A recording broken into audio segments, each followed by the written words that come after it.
Good afternoon, everyone. Greg Mackling here, host of 680 CJOB's morning show, The Start. Welcome back to the Health Report 2.0, or if you're a first-time attendee, welcome to our series of conversations, Leaders in Medicine, in conversation with friends of St. B. I'd like to remind everyone that we are gathered on Treaty 1 territory, the traditional lands of the Anishinaabe, Cree, Oji-Cree, Dakota, and Dene peoples on the homeland of the Métis Nation. We respect the treaties that were made on these territories. We acknowledge harms and mistakes, and we dedicate ourselves to collaborate in partnership with First Nations, Inuit, and Métis peoples in the spirit of reconciliation. Throughout the year, we've strived to connect you with leaders in the healthcare and medical research world at St. Boniface Hospital. We hope you've enjoyed all the conversations, including incisive questions from viewers and thoughtful answers from our presenters. Today's health report wraps up our schedule for 2021, if you can believe it, folks. Tomorrow is the first day of December. How's the Christmas shopping going? Happy Hanukkah, by the way, for everyone celebrating right now. As we're getting into such a busy time of year, when many of us are shopping for gifts and making plans, I want to highlight that today is in fact Giving Tuesday. Giving Tuesday is a big opportunity for everyone, and this is a global movement, by the way, to consider how our generosity can transform communities and individual lives for the better. It's just as great an opportunity for us to say thank you on behalf of St. Boniface Hospital Foundation, as St. Boniface Hospital continues to celebrate its 150th anniversary in 2021. Thank you for your tremendous impact on the hospital and your contributions to hope, healing, and a brighter tomorrow for so many people in need. Thanks to thousands of supporters over the past 50 years, St. Boniface Hospital Foundation has raised over $253 million, $250 million. These funds have furthered not only compassionate care, but innovation and discovery in our community, in our country, and around the world.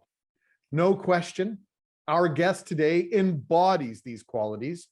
Dr. Devinder Jassal is the principal investigator of cardiovascular imagery laboratory with the Institute of Cardiovascular Sciences at St. Boniface Hospital's Albrechtsen Research Center.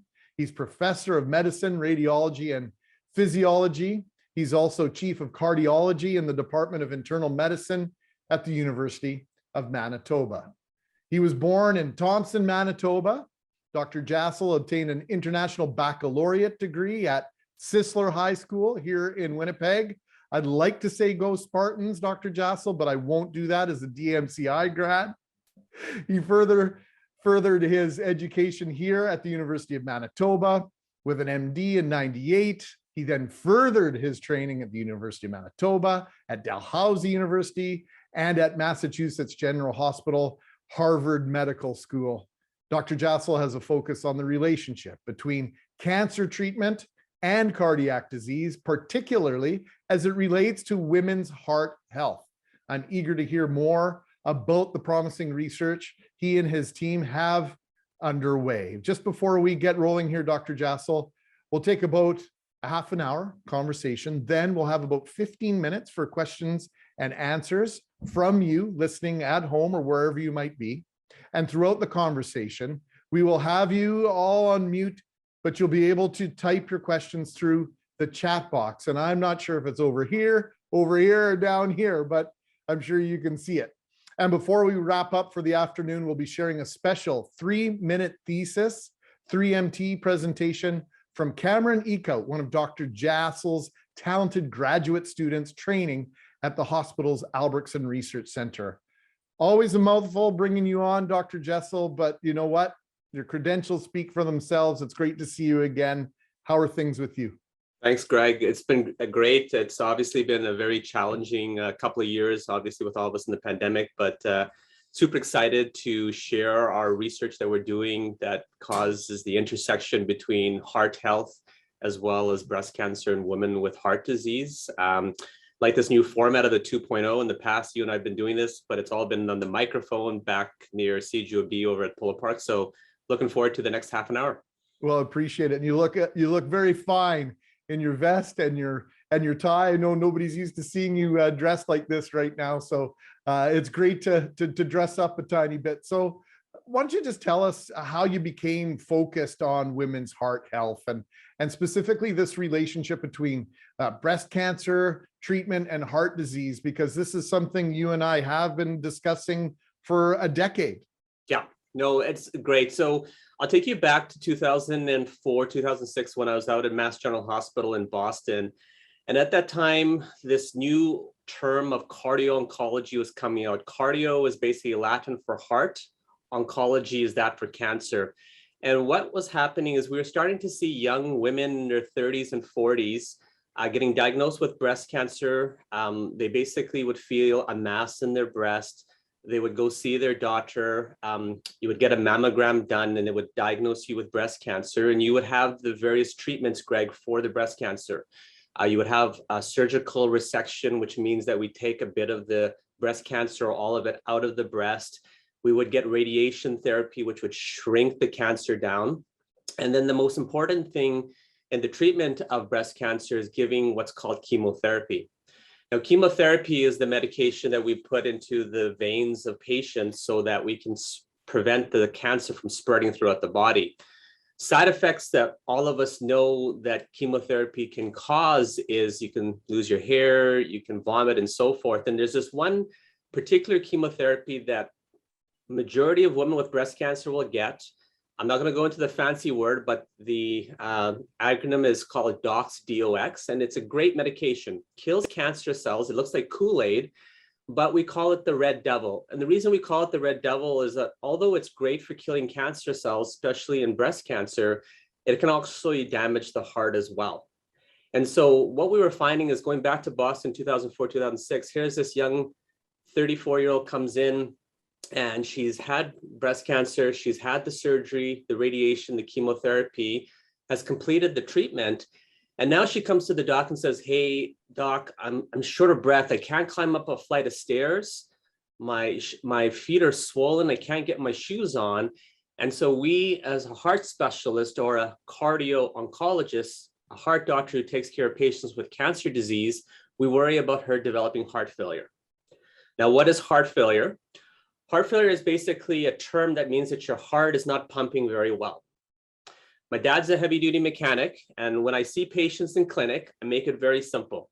I let patients know that your heart is a muscle that pumps blood to the rest of the body, sort of like the engine in your car. Normally, in your heart, Greg, or mine, or women who have a healthy heart, the pumping function should be 60%, 60. So you should have a 6-cylinder heart. However, with this chemotherapy, the cancer medications, the DOX, you can actually cause some injury to the heart. And so that 60% pumping function, the 6-cylinder engine, goes down to 20%. And so now you have a 2-cylinder engine. It's not working properly. You get so winded and short of breath, you get leg swelling, and that's the diagnosis of heart failure. So that's something that stemmed back almost 20 years ago now, as time flies. And what we're doing at the St. Boniface Hospital and the Foundation with all of your support is trying to figure out how do we prevent this young 34-year-old from coming to my office with that disease. So in that last 17 years or so, how much have you learned about that correlation, that life-saving treatment causing now this life-threatening condition? Yeah, no, it's great. So let me give you some numbers. If you look at the number of women in Canada, there'll be 30,000 women that'll be diagnosed with breast cancer a year. 5,000 will pass away from the disease. If you look at Manitoba, we're looking at about 800 women per year who will be diagnosed with breast cancer. 200 will pass away from the disease.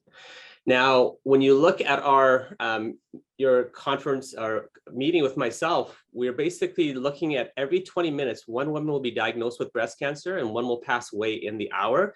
And so we got to figure out how are we going to prevent this from happening. And Over the past 50 years, we've had an amazing international findings here, which has put us, as the beacon at St. Boniface Hospital in the city of Winnipeg, and what we can basically put out in terms of showing this fantastic research. Number one, we've shown that the risk of causing injury to the heart in Manitoba and Canada, and then if you look at North America, is about 1 in 4. So when women are getting treated with this doxorubicin, the red Kool-Aid, 1 in 4 women are at risk of developing injury to the heart. So we've been able to show that. That was early back in 2006 to 2008. The next question was, could we use fancy schmancy imaging of the heart to detect early changes? So when you look at a heart specialist, I consider myself as a photographer. So we use ultrasound of the heart where we put a bit of jelly on the heart to see how the heart is pumping. And we do what's called MRIs of the heart, where a patient sits in this round donut and it takes pictures of the heart. And we were able to show back in 2010 to 2015 how imaging of the heart can detect injury to the heart earlier. So if you look at that 34-year-old mom and she's getting the chemotherapy, why wait till 6 months after she gets the chemo to show up on my door with injury to the heart? Why don't I move that time frame earlier to maybe 1 or 2 months while she's getting the chemo therapy, and I'm using my imaging to actually detect early changes? So that's fantastic. Now of recent, the question is, well, why don't I give a magic pill to a patient? She gets diagnosed with breast cancer. You can give her a medication on day 1 before she gets the chemotherapy and see if you can actually prevent the injury, the damage to the heart at the onset. And that's what we've been spending our time over the past 5 years, in addition to the couple of studies that we're going to talk about.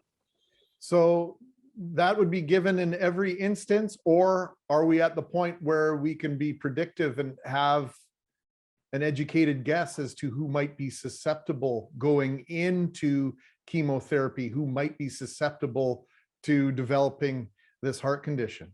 No, it's great. Yeah, so not all women, Greg, are going to be given a magic pill, because you can imagine if you're in your 30s, 40s, 50s, and you're already getting chemotherapy, the last thing you want to hear is another medication or another pill that I'm going to start you on. And these pills that we give women are actually great for helping with your blood pressure. But the problem is when you take the pill, your blood pressure can go low, and you can feel dizzy and so forth. So number one, we don't give this magic pill to every woman. What we do look for is risk factors. Are you at a higher risk of developing injury to the heart from the chemotherapy, from the cancer drugs? So we look to see, are you a smoker in the past? Are you still smoking? Have you had a history of high blood pressure? Do you have a family history where mom, dad, anyone had heart disease in their 40s or 50s? So when patients come with heart attacks to St. Boniface Hospital, which is the heart center for the province, these are the same risk factors we ask for the heart, but now we also ask them in the breast cancer setting as well. So there's one thing to be reactive, but proactive has become very popular. Nutraceuticals and this world of trying to get out ahead of the things that might slow us down, the things that we're trying to avoid. And I know you've had several clinical trials going at St. B. And it might seem to some that flaxseed, oh, we're talking about flaxseed again. Is it some sort of magic potion? Well, last health report, we heard about its positive effects on memory and cognition. What are the potential properties in flaxseed, or what are the properties that potentially have to protect women's hearts? Yeah, no, great question. So super excited to share with you about our 2 studies. Let's focus first of all on the flax study, and it's called the CAN-FLAX study. So one thing, Greg, is that if you want to be a heart doctor or cardiologist, you always have to create an acronym. And acronyms are these cool words that we create up. So the whole title of the study is Can Flax Milk Prevent Broken Hearts in Women with Breast Cancer? But that's a mouthful, so we'll just call it the CAN-FLAX study. And in the CAN-FLAX study, what we are doing is the following. When women have breast cancer and she's receiving chemotherapy, radiation, surgery, there have been lots of studies over the past 15 years that have shown that if women are taking flax, you either add it to your cereal, your yogurt, and so forth, you can actually decrease the size of the breast cancer tissue itself and actually get a longer curative effect. So that's on the breast cancer, which is fantastic. And people have shown this. But our question was, rather than giving the magic pill to the patient, could we perhaps give flax to the patient so that she could consume it before she gets the chemotherapy to protect the heart? And so when you look at our previous studies that have been done, like Dr. Pierce and our colleagues over at the Research Center, they did some fantastic studies a few years ago, which show that if you take flax, you can prevent yourself from developing high blood pressure. But the way you consume flax in those studies is you had to eat lots of muffins. And we're talking about a lot of muffins, right? So the question is, when women have breast cancer, they're going chemotherapy, they have nausea and so forth, what's the easiest way to potentially consume the flax?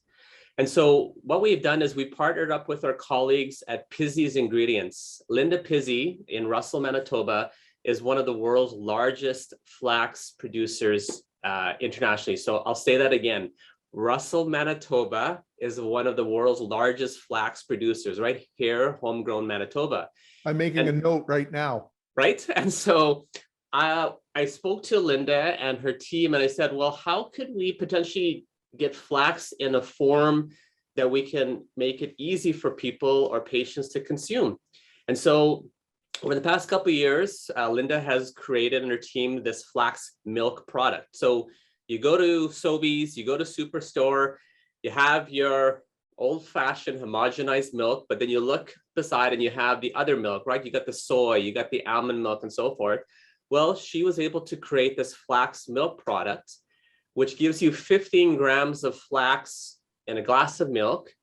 The magic number we need for our studies is 30. So we started the canned flax study at the beginning of the pandemic. It has been placed on hold slightly because of the pandemic, but we resumed again in the summer of this year. And now we have women who are actively being enrolled in our study, where if you get diagnosed with breast cancer at Cancer Care Manitoba Health Sciences or St. Boniface, these women are basically being approached by our team with their permission. And if they're willing to participate in our canned flax study, you get randomized. Randomized means you get into one of two groups. Either we're going to give you a placebo, which means it's the oat fiber milk. So, and again, we don't know which one you're getting, or we're going to give you the flax milk. You're going to take the drinks, 2 drinks a day, so 2 glasses of milk a day, and you're going to continue on with the cancer medications that you're supposed to get to cure the cancer. We're going to do this for a total of 4 months. And the exciting thing is to see is that in those women who are taking the flax milk while they are receiving their chemotherapy, can we actually prevent the damaging effects of the cancer medication on the heart? That's what we're looking at right now. Now, some might be asking in terms of the consumability of milk when you're going through chemotherapy. Is that something that typically works? Is there a reaction there? Is that the ideal way to go about it in terms of these patients consuming it, if you understand where I'm coming from? Yeah, so you're wondering, if this patient is taking milk and she's nauseated, can she actually continue to consume it? And for all the patients that we've had, the majority of them have been able to consume it, not an issue. Great. And I want to just say that it's actually not milk. So when you look at traditional milk, we always see it obviously white and have milk base in it. We just use the word milk, but in quotations. This is actually a water-based product. So it actually has a vanilla flavoring to it as well. And so with the vanilla flavoring, water-based, and the flax is in the compound itself or in the box that you would consume, easy to consume and does not taste like milk whatsoever. And the vanilla helps with the flavoring, obviously. It was a difference between vanilla or chocolate, and we decided to do vanilla. And so milk then more refers to the fact that you're extracting that moisture from the flaxseed versus the way we get milk from a cow. So some Correct. People probably thinking about that. So thanks for answering it. I appreciate it very much. Now, lifestyle. I know for a long time, imaging has been your friend in terms of some of the studies that you've done with marathoners back in the day. You're also doing right now a study that focuses on lifestyle. And we've all probably heard from experts. In fact, we were talking about it on the radio this morning about in this pandemic, it's been really hard on our participation, older people. And I count myself in that group, Dr. Jassel, we're not moving as much as we ought to be. So what are you specifically looking at in relation to women's heart health risks and that issue of women's heart health? Because a lot of us don't realize a man's heart and a woman's heart, they're different. Yeah, no, 100% agreed. And so in addition to the CanFlax study, which was the flax milk, the second study we're doing is called the EXACT study, EXACT. So again, acronyms. Can exercise prevent broken hearts in women with breast cancer? Many of you who may be on the phone or Zoom will know that, and if it's yourself or your loved ones, because St. Boniface is the heart capital of the province, when you come in, if you come in with a heart attack, and I'm your heart doctor, after you've had your heart attack fixed with either a stent where we balloon it in with a ballooning procedure, or you have open heart surgery, everyone knows that we go do what's called cardiac rehabilitation after you've had the heart attack, whether it's heart disease or open heart surgery. And many of us will go to either the refit center on Taylor, or we'll go to the wellness over at Seven Oaks Hospital to go into a program of how to get into exercise, because frankly speaking, we're not exercising like we're supposed to before we have our heart attack. And now you've had the event and we want to make sure we have a healthy lifestyle. So that's called rehab. The question you should think yourself was, well, forget about rehab. Why don't we do what's called prehab, Prehab? Why don't we get ourselves well executed oiled machines in terms of exercise to prevent any damage to the heart? And so if you look at my colleagues, for example, Dr. Aurora, he's one of the heart surgeons here.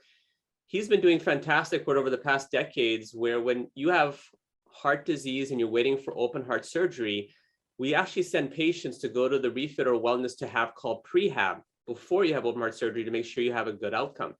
And I was thinking to myself, well, if we can do this in the heart population, why don't we do this in women with breast cancer? Mm-hmm.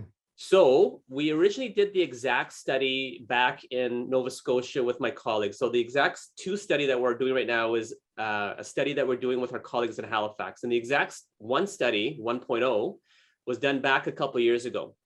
And what we had women with breast cancer, Greg, who basically came to their rehabilitation center, their refit or wellness over in Halifax.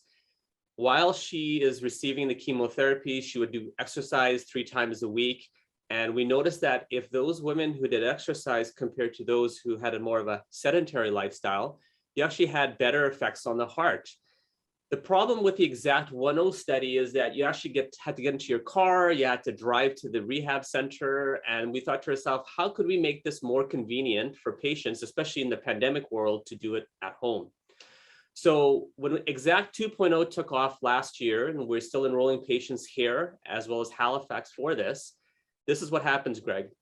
Patient gets diagnosed with breast cancer. She is at Cancer Care Manitoba, St. Pierre HSC, and comes to us and is interested in the study. What we'll do is we'll enroll the patient into one of 2 arms. Either you do your normal sedentary lifestyle, or we'll actually give you an exercise regimen that you do at home. So you exercise 30 minutes a day, 3 times a week. And just to make sure that you're not lying about how much you're doing, we're actually going to give you a Fitbit. So we actually give you an Apple Watch or a Fitbit that you wear on your wrist. And the women are still getting their cancer medications as they normally do. And what we're doing is we're looking at these women for 6 months. Those who have a sedentary lifestyle and those who are exercising while they're receiving chemotherapy. And our thoughts, our hypothesis, meaning that we want to see if it works out, is that those women who are exercising during the treatment for their cancer will actually have better pumps. You'll have that 6-cylinder engine, and it won't be falling apart compared to those who have a sedentary lifestyle. So that's the EXACT 2 study. Well, that prehabilitation work is, for a lot of people, it's going to sound counterintuitive, right? I have a heart issue. You're sending me where? To the gym. You're sending me to work out. You're sending me to walk. Tell us, just give us in a Reader's Digest version, why does that work? Why is it okay for us to send people who are waiting for a cardiac surgery or cardiac procedure to go and work out? And why is it okay for us to send a woman who is undergoing already something pretty difficult in terms of chemotherapy or cancer treatment for their breast cancer Why is that okay, so to speak?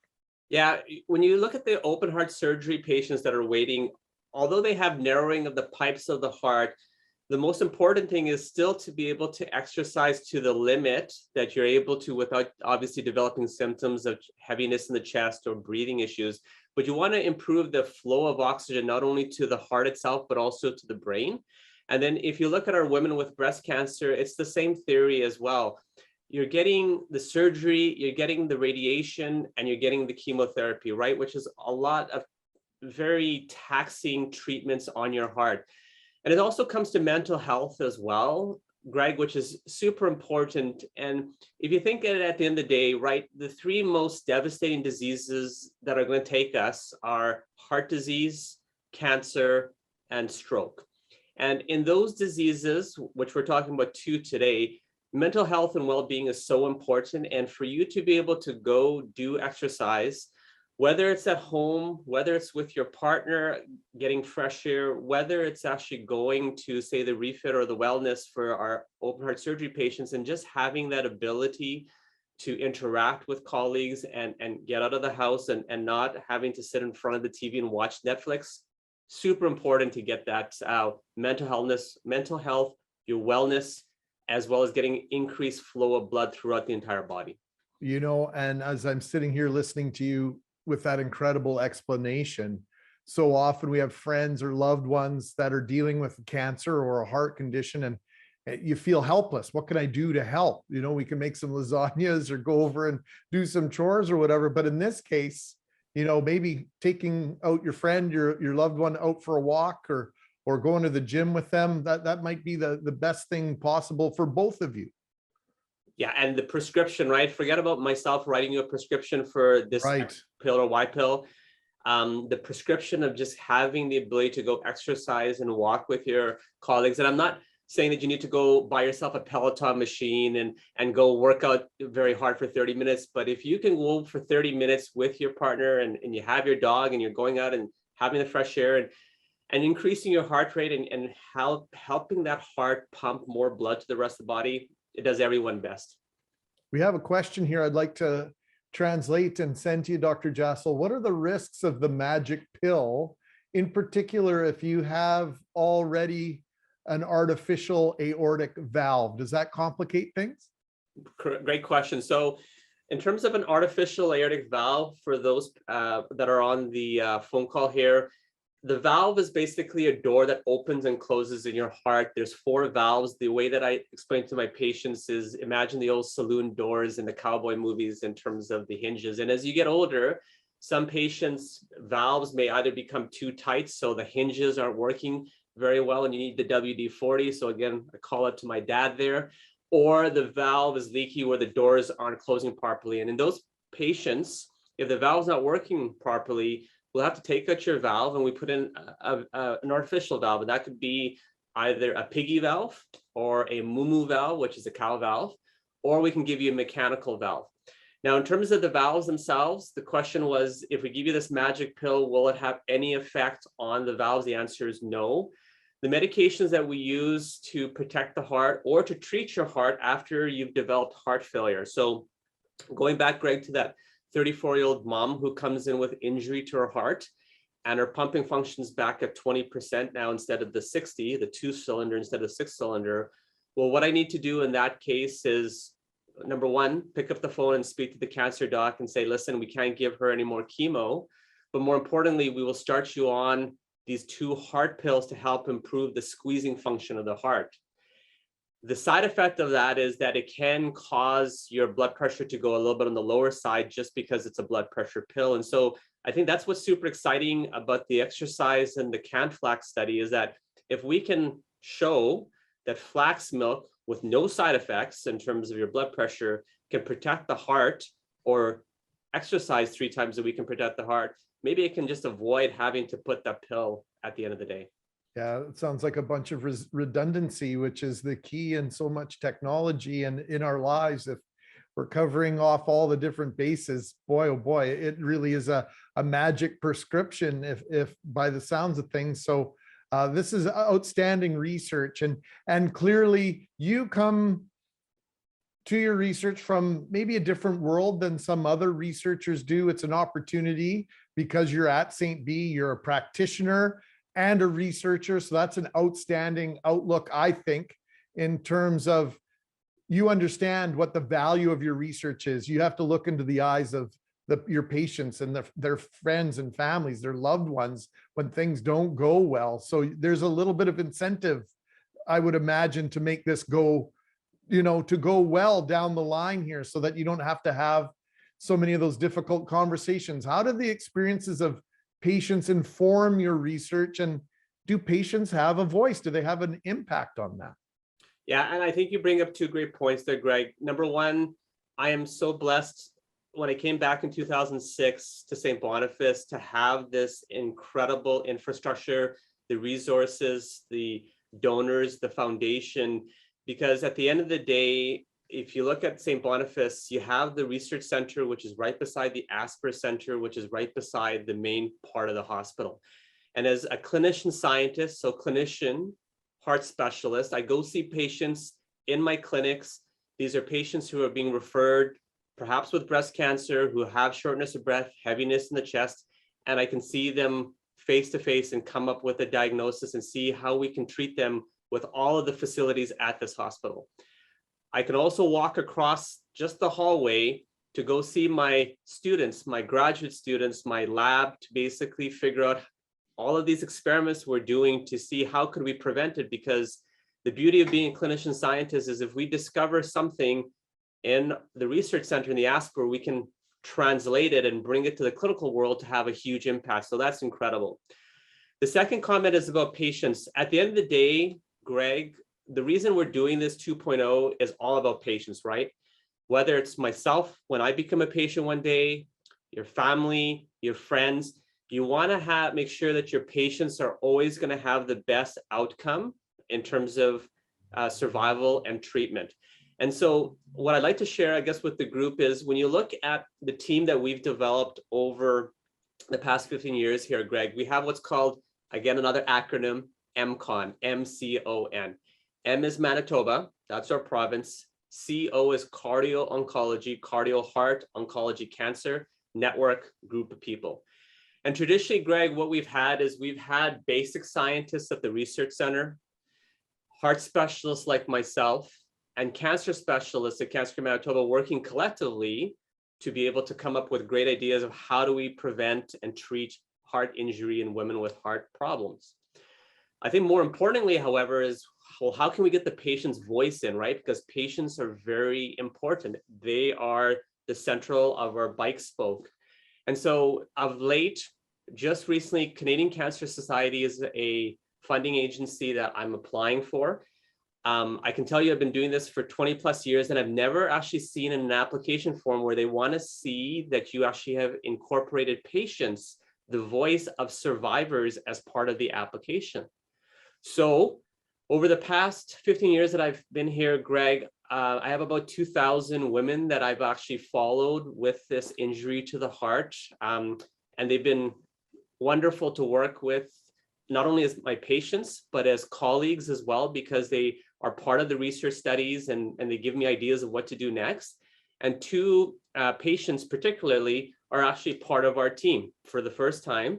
And what they're wonderful for is they can take the results of all of this fancy schmancy talking that we're speaking today, although I'm hoping that it's actually in layperson's terms today, and they can actually take it to their own local groups, right? If it's Facebook, it's Twitter, it's Instagram, it's TikTok, they can share. Well, Dr. Jassel's doing this study called the EXACT study or CanFlex study, and he's looking at this flax milk and exercise to protect your heart. Isn't that cool?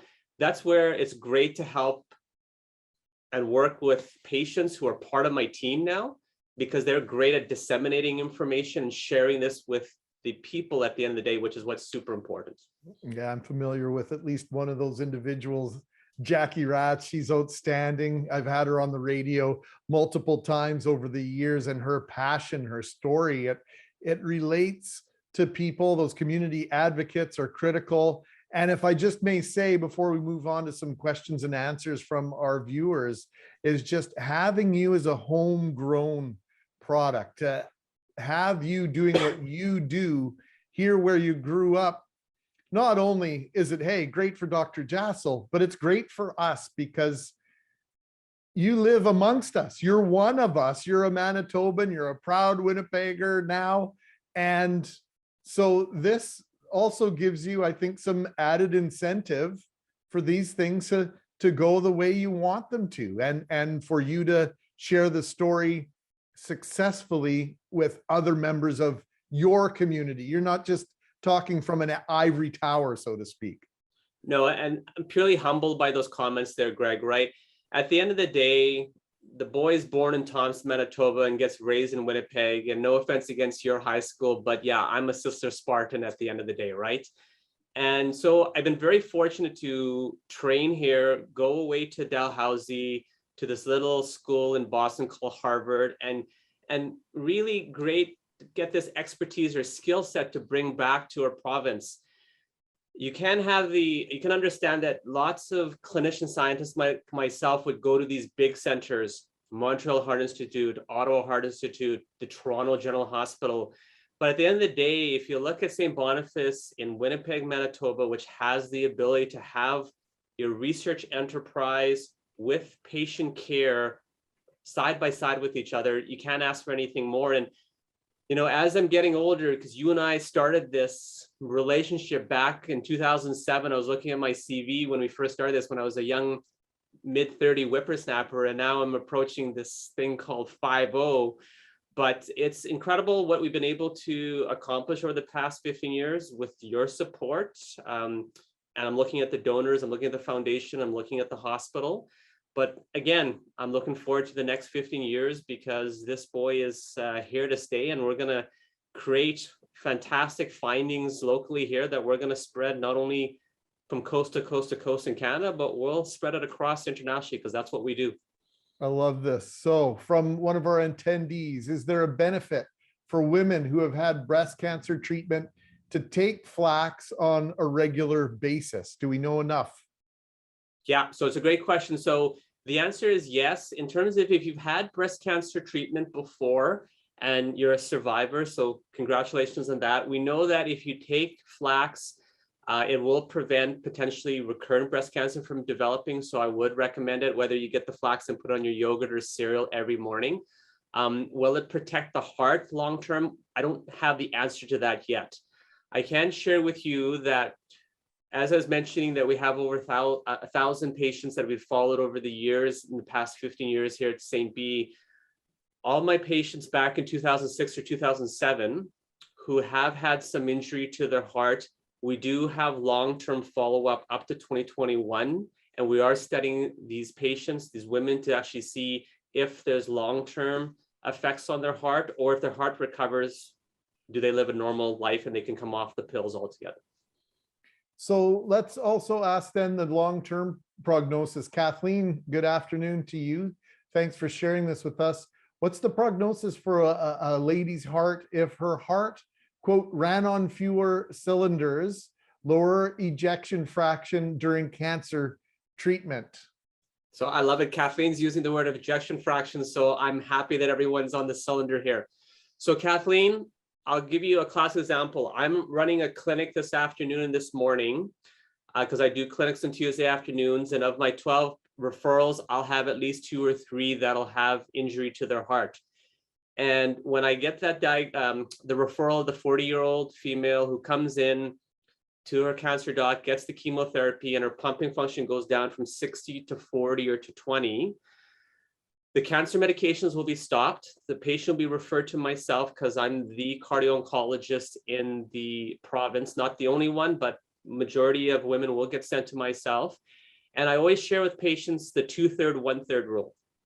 The 2/3 rule is that of every 3 women, if I start you on the magic pill, the blood pressure pills to help improve the pumping function of the heart, 2 out of 3 women's hearts will get better with time. By time, I mean 3 to 6 months. The heart does recover. And once the pumping function goes back from, say, 20 to 40% back to 60, there is the possibility that I can take away those heart pills so that you don't have to be on heart pills for the rest of your life. So fantastic question. There is, however, the 1 in 3 chance that the heart may have permanent injury. And if it has permanent injury, then unfortunately, the heart is going to stay weak and you'll continue to follow with myself as your heart specialist. That being said, though, let's look at the textbooks. The textbooks will tell you, and textbooks are great, as you can see in the back there, but they're not life, right? So the textbooks will tell you that if you develop injury to the heart, the chance of you surviving in 3 years is 50%, 1 in 2. That being said, though, when I look at my women who have heart failure that I've been following in clinic, who are the 1 in 3 who have not had their heart recover, well, that was back in 2006. We're in 2021, 15 years later, and we're still chatting on the phone virtually, or I'm seeing them in person. So textbooks are one thing, but reality is another. So 2/3 recover, 1/3 don't, but for the 1/3 that don't recover, for the most part, they still continue to be treated with the heart medications and follow up with myself on a routine basis. Outstanding. So that math isn't as dire necessarily as it might sound right off the bat. Exercise regime, and would it be different? One of our viewers is asking about what a typical exercise regime might look like. Is it different based on my situation, or is there sort of a general exercise regime that we might be able to discuss? No, that's a great question. So before I do that, I'm just looking at Jackie Rutt's comment in the chat box, and she states here, Greg, just for interest, she remembers the 2/3, 1/3 rule from our meeting. Dr. Jassel, I am beyond the 5 years. So there you go. In terms of exercise, yeah, no, Greg, for the exact study or just in general for women with breast cancer who want to start exercise to protect their hearts, as long as we get you to your target heart rate, that's what we care about. So whether you're doing Pilates, whether you're doing yoga, whether you're on the bike, whether you're going for walks, it's more of getting to the heart rate. So for those who are on the Zoom here today, the magic formula is you take 220, you minus your age. And if you have an iPhone or a Texas Instrument calculator from back in the day, you can do that. So 220 minus your age times 85%, and that will just give you your predicted heart rate. And so if you're looking at someone in their 50s, you want to get their heart rate to about 160, 170 beats per minute. Whatever way you're doing the exercise, whether it's, again, Pilates, biking, going for walks and so forth, we're not asking everyone, Greg, to put on their running shoes and go run a couple of miles. It's whatever your body can do, right, to be able to get that target heart rate. Yeah, I think sometimes we have this picture of what it means to exercise, and it doesn't mean you have to run a marathon. Correct. You don't have to put on the fancy running shoes. Just get out, get moving, and get that heart pumping. It's just so beneficial. One of our viewers also echoing the sentiments I shared with regard to how lucky we are to have you as part of our community. Maybe just a couple more moments here for questions. So if you have a question, get it in now. But is there a benefit for anyone, not a cancer patient, to consume flax for overall cardiac health? I think we're pretty comfortable answering that, aren't we? Oh, no, absolutely. If you look at the research studies that have been out there, but even locally done here by Dr. Pierce's group, Dr. Rodriguez's group, and then ours, we know that flax is very useful for patients when it comes to controlling your blood pressure. So I know there's, blood pressure, i.e. hypertension, is called the silent killer for the North American international population because you don't feel your blood pressure being high. And so flax is very useful for reducing your blood pressure on top of if you're on blood pressure medication. So that's the blood pressure realm. Second is if you look at the heart itself, from a heart pumping perspective, in terms of the engine, we will find out from our CanFlex study whether flax will be useful for that.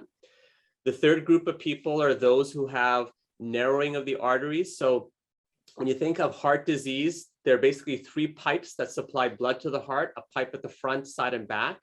And as we get older, if you have bad risk factors of smoking, diabetes, high blood pressure, you go to this thing called McDonald's all the time, what you do is you develop cholesterol or blockages of the pipes of the arteries. And we know that if you take flax, that actually can prevent the narrowing of the blocking. So it's very useful. Not that you should have flax on top of a Big Mac, but you should be watching what you're eating and exercising, but flax is useful for that patient population as well.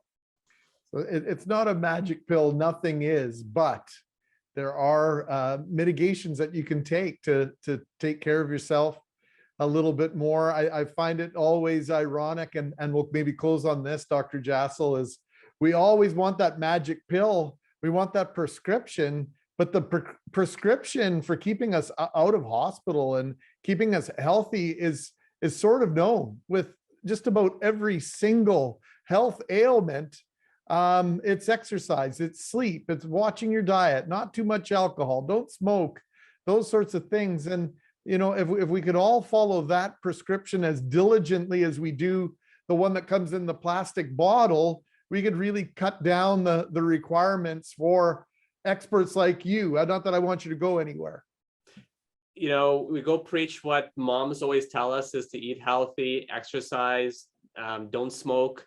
These are all things. If the general population did this, I'd be out of business, because then I don't have to worry about taking care of patients with heart disease or heart attacks, right? But if we could focus our attention and move the pendulum from treatment to prevention, I think that would go a long way. If we do have 10 seconds, Greg, I just saw a couple of questions in the chat box. So one of the question is, does the formula of 220 minus your age times 85% apply for something taking beta blockers? So Abe, the answer is no. Because a beta blocker is a medication that slows your heart rate down, you won't be able to get to that heart rate. It's sort of a ceiling, but you can just push your body to the most that you can until you actually feel that you're a little short of breath and you're sweating. You know that you're actually pushing yourself. And then the other question in the chat box was, does flax need to be ground before eating? Max benefit. And the answer is yes. If you can get ground flax, it's actually better, because you can consume it in terms of your intestine and have a better effects on your body as a whole. Dr. Jassel, never enough time with you. We appreciate you making this amount of time for us today. The work you do, it's exemplary, it's world-class, and to top it all off, you're one of my favorite people anywhere on the planet. So thanks for this. Appreciate the time, and continued good luck and good health and good work. And let's do this again soon. Thank you to everyone again, and happy Giving Tuesday for everyone. You can see the donate button on the bottom of the screen, and we'll see the fantastic presentation from my colleague, Dr. Cameron Ekud. He was my previous master's student. And what he's going to do is he's going to show you, I guess, in 3 minutes, what he's been doing over the past couple of years. Well, you know what? I can't introduce it any better than that. So without further ado, here is University of Manitoba's Department of Physiology and Pathophysiology, Cameron Ekud, and his 3MT presentation. Thanks, Dr. Jassel. Thanks, Greg.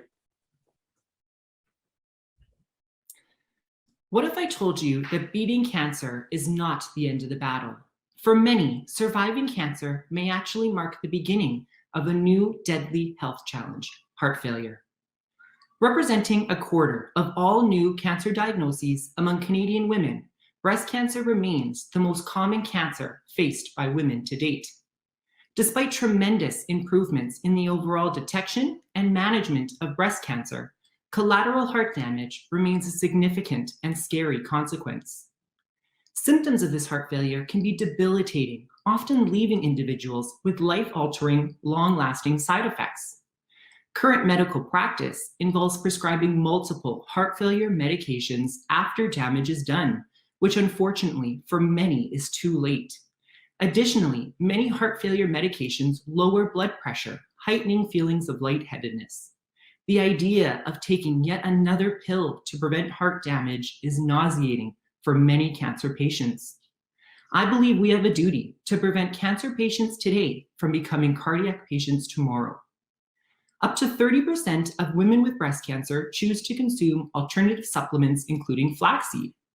Strikingly, recent research has demonstrated that flaxseed is able to not only enhance the cancer-killing capabilities of chemotherapy, but protect the heart from its damage.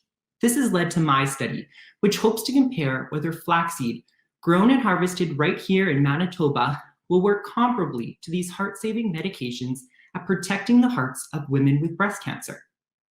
Using an animal model of chemotherapy-induced heart damage, we have shown that consumption of flaxseed is as effective as conventional heart failure medication at protecting the heart from chemotherapy. In our 6-week study, consumption of flaxseed was able to match heart failure medication in its performance by not only protecting the heart's ability to pump, but blocking the damage that chemotherapy may cause.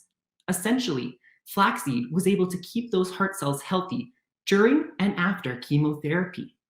And as many of you know, this is vitally important because the heart is typically not able to regenerate its cells upon injury. The results from this exciting basic science study are being translated into the CanFlax clinical trial, investigating the use of flax milk in protecting the hearts of women with breast cancer. While unfortunately, I do not have a cure to either cancer or cardiovascular disease, I believe Hippocrates said it best. Let's let food be thy medicine. Imagine flaxseed, the new prescription cardiologists will be writing to protect the hearts of women with breast cancer. Thank you. Cameron Ecout, his 3MT, his 3-minute thesis, outstanding, and just another example of the tremendous work happening here in Winnipeg at the University of Manitoba, and of course at the St. Boniface Hospital Foundation at the Albertson Research Center. Dr. Jassel, we just want to thank you again for your time today, and just an incredible discussion. And we appreciate you, as always, sharing your expertise. That is our final health report for 2021. We hope you've enjoyed this series. We want to thank our friends here at Bounce Design for producing today's event. And on behalf of the St. Boniface Hospital Foundation, I wish you a healthy and happy holiday season. Once again, happy Giving Tuesday, and we look forward to connecting with you once again real soon. Bye for now.